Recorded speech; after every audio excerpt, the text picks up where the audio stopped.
जाहिर तौर पर वो अपना पाला बदल चुके हैं। नेम प्लेट उनके घर से हट चुकी है, दफ्तर से हट चुकी है, जिसमें वो मुख्य सचेतक पद से इस्तीफा दे चुके हैं। नीतीश पांडे का एक बार फिर रुख कर लेते हैं। नीतीश, अगर बात की जाए मनोज पांडे का जाना समाजवादी पार्टी के लिए, क्योंकि जाहिर तौर पर वो पार्टी के विधायक दल के मुख्य सचेतक थे, उनका जाना समाजवादी पार्टी और अखिलेश यादव की टीम के लिए कितना बड़ा झटका?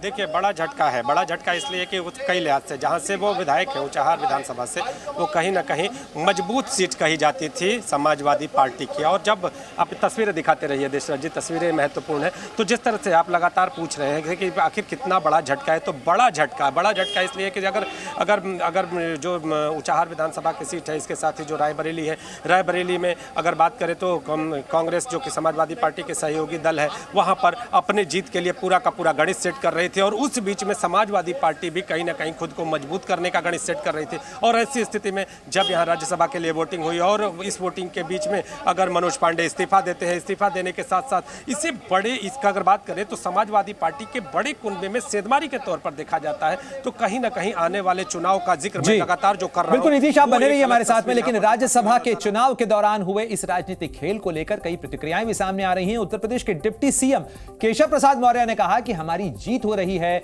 हमारे पास बहुमत से ज्यादा वोट हैं। वहीं ब्रजेश पाठक जो कि उत्तर प्रदेश के डिप्टी सीएम हैं, उनका भी कहना है कि हम जीत को लेकर आश्वस्त हैं। जाहिर तौर पर अगर आंकड़े इस तरीके से बदल रहे हों, समाजवादी पार्टी के विधायक बीजेपी के पाले में आ रहे हों, तो आंकड़ों का अंक गणित और उसका पलड़ा फिलहाल बीजेपी के हक में जाता हुआ नजर आ रहा है राज्यसभा चुनाव में। स्थिति दिखाई दे रही है।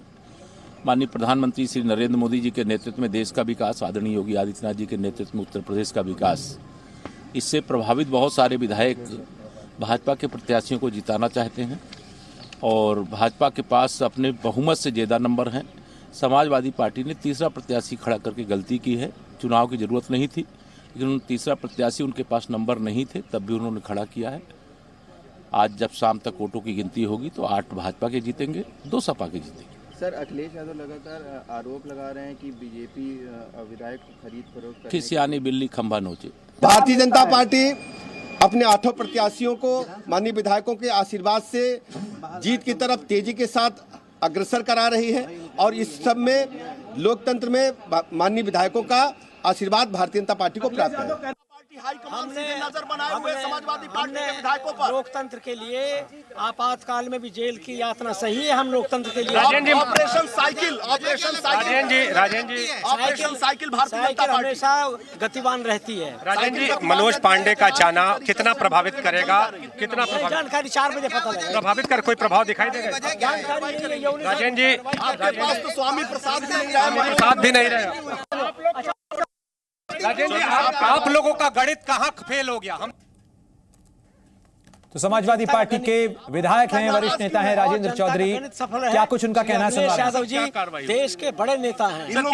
आपका गणित आप लोगों ने भी तो चक्रव्यूह रचा था। 4 बजे के बाद बताएंगे ना, करेंगे। राष्ट्रीय अध्यक्ष तय करेंगे।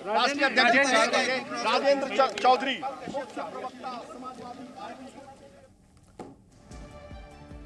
तो उत्तर प्रदेश विधानसभा में राज्यसभा चुनाव के दौरान बड़ा सियासी उलटफेर होता हुआ यहां नजर आ रहा है। वोट डालने के दौरान बताया जा रहा है कि अखिलेश यादव और पल्लवी पटेल के बीच भी बहस हुई है। और इसी बीच एक और बड़ी खबर आपको बता दें, उत्तर प्रदेश सरकार के मंत्री सुरेश खन्ना से मिले हैं समाजवादी पार्टी के बागी 7 विधायक। और सुरेश खन्ना से ये मुलाकात भी इस बदले हुए सियासी समीकरण का बड़ा संकेत दे रही है। सुरेश खन्ना के दफ्तर में मौजूद हैं इस समय 7 विधायक। तो समाजवादी पार्टी के खेमे में जो बड़ी सेंध लगी है, उसका सबूत इस समय उत्तर प्रदेश विधानसभा में नजर आ रहा है, जहां सुरेश खन्ना जो कि उत्तर प्रदेश सरकार के मंत्री हैं, बीजेपी के बड़े नेता हैं, उनके साथ मुलाकात कर रहे हैं 7 विधायक। और इस खबर पर ज्यादा जानकारी के लिए सीधे रुख करते हैं मेरे सहयोगी विशाल पांडे न्यूज रूम से हमारे साथ जुड़ रहे हैं। विशाल, अगर बात की जाए तो समाजवादी पार्टी के खेमे में ये बड़ी सेंध लगी है, लेकिन ये तमाम मुलाकातों का सिलसिला चल रहा है। मुख्यमंत्री योगी आदित्यनाथ कई विधायकों से मुलाकात कर रहे हैं, सुरेश खन्ना कर रहे हैं, दयाशंकर सिंह कर रहे हैं। ऐसा लग रहा है कि जो समाजवादी पार्टी है उसके किले के अंदर इस समय ऑपरेशन लोटस देखिए प्रणय, इस वक्त 2-3 बड़े अपडेट राज्यसभा चुनाव को लेकर सामने आ रहे हैं। अभी तक जो 10 विधायकों की खबर सामने आ रही थी, उसमें से 7 समाजवादी पार्टी के विधायक योगी आदित्यनाथ से मुलाकात कर चुके हैं और ये 7 विधायक इस वक्त योगी आदित्यनाथ से मुलाकात करने के बाद यूपी के संसदीय कार्य मंत्री सुरेश खन्ना के दफ्तर में बैठे हुए हैं। इन 7 विधायकों के नाम है राकेश पांडे, अभय सिंह, राकेश सिंह, मनोज पांडे, विनोद चतुर्वेदी, महाराजी प्रजापति और पूजा पाल। लेकिन इसके अलावा जो 3 और विधायक पल्लवी पटेल, मुकेश वर्मा और हाकिम लाल बिंद, इन 3 विधायकों से ना तो अभी तक बीजेपी का संपर्क हो पा रहा है, ना ही समाजवादी पार्टी का संपर्क हो पा रहा है। हालांकि कल तक ये माना जा रहा था कि ये 3 विधायक भी बीजेपी के पक्ष में वोट डाल सकते हैं, लेकिन पिछले 1 घंटे से इन 3 विधायकों को अभी तक विधानसभा में देखा नहीं गया है। तो अब देखना यही होगा कि जो विशाल पांडे, ये स्पष्ट कीजिएगा कि ये जो बहस की खबर आ रही है कि अखिलेश यादव और पल्लवी पटेल के बीच में विधानसभा में वोटिंग के दौरान बहस हुई है, क्या इसकी पुष्टि हो पाई है?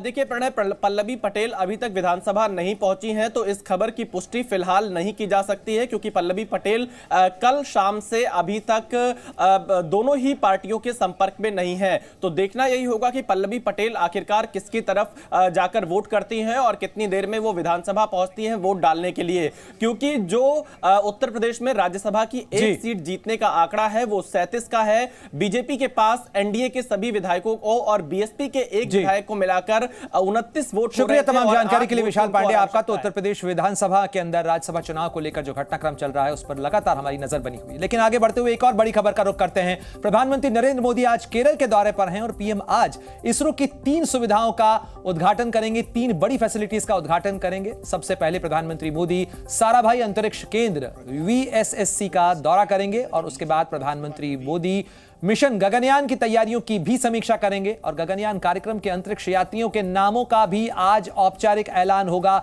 यह आज का एक बड़ा घटनाक्रम कहा जा सकता है, भारत के इतिहास के लिए एक बड़ा महत्वपूर्ण दिन इसे कहा जा सकता है, क्योंकि अंतरिक्ष मिशन के लिए कौन वो अंतरिक्ष यात्री होंगे जो गगनयान अंतरिक्ष मिशन में जाएंगे, उनके नामों का ऐलान किया जाएगा। क्योंकि भारतीय वायुसेना के जो 4 अधिकारी हैं उनका सिलेक्शन किया गया था, उनकी ट्रेनिंग लंबे समय से चल रही थी और प्रधानमंत्री इस दौरान PSLV एकीकरण सुविधा का भी उद्घाटन करेंगे। लेकिन गगनयान मिशन की अगर बात की जाए तो उन्हें व्योमनॉट का जो विंग्स है वो भी प्रधानमंत्री देंगे, उनके नामों का ऐलान किया जाएगा। बताया जा रहा है कि ग्रुप कैप्टन रैंक के एक अधिकारी जो हैं भारतीय वायुसेना के, वो मिशन कमांडर हो सकते हैं। 4 अधिकारियों का चयन भारतीय वायुसेना ने किया था और उनकी एक झलक पिछले साल भारतीय वायुसेना दिवस के मौके पर जो भारतीय वायुसेना ने वीडियो जारी किया था उसमें भी नजर आई थी। लगातार कोविड से लेकर यूक्रेन युद्ध के दौरान रूस में उनकी ट्रेनिंग का भी एक बड़ा हिस्सा पूरा हुआ और भारतीय वायुसेना के इन तमाम अधिकारियों की जो ट्रेनिंग है 4 अधिकारियों की, उसे